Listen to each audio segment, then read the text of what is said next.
Hello everybody, this is me, Ali Mukhtar. I'm so happy to meet you again in my lectures in literary criticism. Our lecture today is devoted mainly to William Wordsworth, the most representative author of the Romantic period. And we are going today to shed light on the major principles and values that he introduced to be adopted later on by many poets and men of letters. Then we come immediately to William Wordsworth theory, which was presented in his preface. Before publishing his book, The Lyrical Ballads, in cooperation with his friend Coleridge, William Wordsworth wrote a preface introducing in this preface his main philosophy concerning poetry.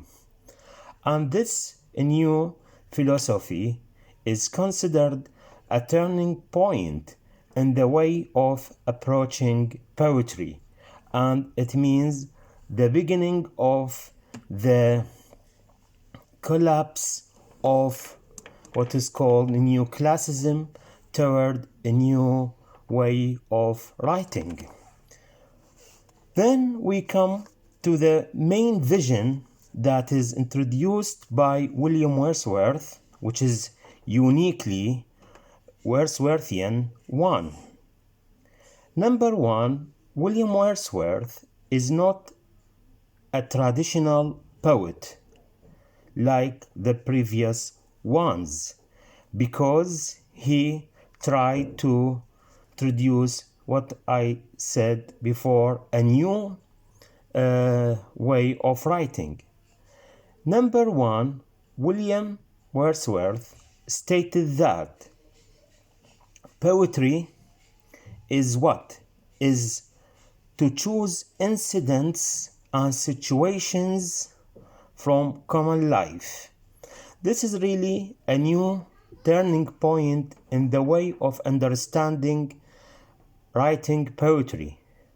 William Wordsworth is not like Alexander Pope, the previous one, or the representative of the neoclassical age, who believed that poetry should deal with the what? With the ideas, with the noble ideas, with the high society, with the kings or queens. On the contrary, we see that William Wordsworth shifted the focus toward the situations and incidents of the common life. It is the life of the peasants, the life of the countryside. Because William Wordsworth believes that the soil of the countryside is ripe enough to produce good poetry, because again he thinks that the countryside atmosphere is free of affectation and hypocrisy. It is free of materialism. It is a unique land for producing an original poetry. Then he says, or he called poets to join him and to go to the countryside, and then or there they can cultivate their writing poetry. Again, William Wordsworth says, to describe the incidents of the common life, one has to use the language of the common people, because logically, if you want to tackle in your poetry the life of the common people, you have to use their own language. Then in this, let me say, orientation of writing poetry, we see that William Wordsworth tries to what? To make the language of poetry simple, direct, easy for anyone to understand. It is not the highly rhetorical language that is used by Alexander Pope.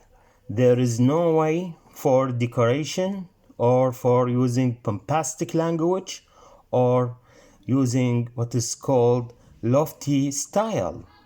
On the contrary, we see that the romantic language is very easy one and the simple people can understand it easily, mainly because it is directed to the common people, the rustic, who are not highly educated people. إذن نستطيع أن نعلق على هذه النقطة بالقول أن ويليام وورdsworth أخذ بالشعر إلى الريف البريطاني متحديا كل قوانين الكلاسيكية اللي كانت مفروضة على كتابة الشعر، فتخلى عن استخدام اللغة البلاغية المتعالية، لغة الإنجليز الأرستقراطية، وتوجه إلى استخدام لغة الفقراء، لغة الفلاحين، لغة الريف البريطاني، معتقدا بأن لغة الريف هي لغة نقية، لغة خالصة ولا تحتوي على شوائب المدنية. This is really a great turning point in the map of writing poetry. Again, we come to the main definition that is stated by William Wordsworth concerning poetry. He says that poetry is a spontaneous overflow of powerful feelings. Let us describe this definition. Again, I repeat myself because this definition is very important one. As we see that William Wordsworth says that poetry is a spontaneous overflow of powerful feelings. الشعر هو التدفق التلقائي للمشاعر الجياشة. Here the word spontaneous is very important word. Why? Because it is against of the use of mind. If you remember with me, Alexander Pope, the neoclassical poet, highly concentrated on the idea of using mind, rationality, in writing poetry. But on the contrary, we see that William Wordsworth says no way for using mind. Poetry should spring from the heart.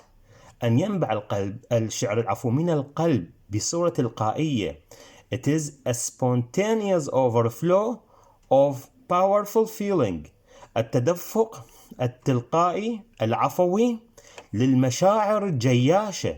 Here we have what powerful feeling, not cold feeling, powerful, hot feeling, as if here the poet has what kind of interaction with the incidents, not like the neoclassical poet. يعني الشاعر الرومانسي شاعر مشاعر، تكون لديه المشاعر جياشة and they come spontaneously وتندفع من داخل قلبه بصورة تلقائية كالنهر أو كالسيل العارم without any restriction, without any, let me say, boundary. Again, we see that William Wordsworth called for the rejection of meter, and he says that meter restricts the spontaneity of poetry. وكذلك رفض الشاعر ويليام وورdsworth مسألة التفعيلة في القصيدة تحت ادعاء أو ذريعة بأن التفعيلة تقتل تلقائية الشعر. and this is really one of his main turning point. Then we see that William Wordsworth linked or associated poetry with passion and imagination, and then he rejected all traditional and classical old structures that were used by the English poets, and he introduced a new type of poetry which is highly free of meter and restrictions of writing poetry. Moreover, William Wordsworth goes further to define the poet. Number one, we define poetry. Now we come to define the poet. Before William Wordsworth, the poets were the elites. I mean by the word elite, that means they are from the high class society. They are noblemen, courtiers, and from the, let me say, high rank of society. But with the coming of Romanticism, as I told you before, which was under the influence of the French Revolution, then we see that the poet, as defined by William Wordsworth, is a man who speaks to men. He is an ordinary man. He is no longer this man who sits beside the king. He is an ordinary man who speaks to men. Then his language should be simple language, direct language, and his language corresponds with the emotions and feelings of the rustic people. It is the language of the lower class people. If we trace the poems that are written by William Wordsworth, we are going to see that all of them are about people who are from the countryside. If we remember the poem, for example, Lucy poems, or the other ones, we will see that all devoted to such, let me say, characters and incidents or events that are taken from the life of the countryside. Again, we see that William Wordsworth comes to the readers. Number one, he defined poetry. Number two, he defined the poet. Number three, he defines the readers. He says that the readers of my poetry should be from the common people. They have to be peasants and from the lower class. And they have not been influenced by the opinions of critics, because he was afraid of critics. Why he was afraid of the critics? Because he introduced a new vision of writing poetry. كان يخشى ويليام وورdsworth رأي النقاد، فكان متردد في نشر كتابه هذا، ويعني مجموعة القصائد اللي كتبها، يعني كان يخشى من رأي النقاد اللي كانوا متأثرين بالمدرسة الكلاسيكية الإنجليزية. لذلك نصح القراء من يقرأ شعر ويليام وورdsworth أن لا يستمع إلى آراء النقاد. He says, it is your own decision to decide the value of my poetry. Don't be cheated or mistaken by the opinions of the critics, because they may mislead you to another opinion. And here he wants to tell his readers that you have to listen to my poetry with your own heart, not your mind, because he says that poetry is mainly written to appeal to heart, to feeling, to imagination, to intuition, not to mind, because mind is related to science. And then he says it is not the time of science. Poetry is not a science, should not be highly disciplined or structured or authorized. It should be free as nature is free, okay, as animals are free, as the butterfly is free in nature. Poetry and the poet should be free like all these incidents and the creatures and landscapes that are around us as a human being. Therefore, we see that William Wordsworth theory, let me say, has great reflection in the minds of writers, and then he influenced a lot of writers after him. Until now, in our day to day, we see that a lot of writers imitate William Wordsworth, like Nazar Qabbani and other ones who try to revolt, okay, against the old standards of writing poetry, and then they have to, or they try to present a new ways of writing, okay, which are far away from tradition and classicism. I hope that you understand William Wordsworth and his main theory concerning writing poetry.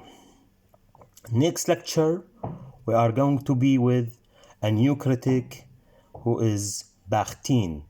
Thank you very much indeed for your listening. I hope to meet you again in my lectures. Goodbye.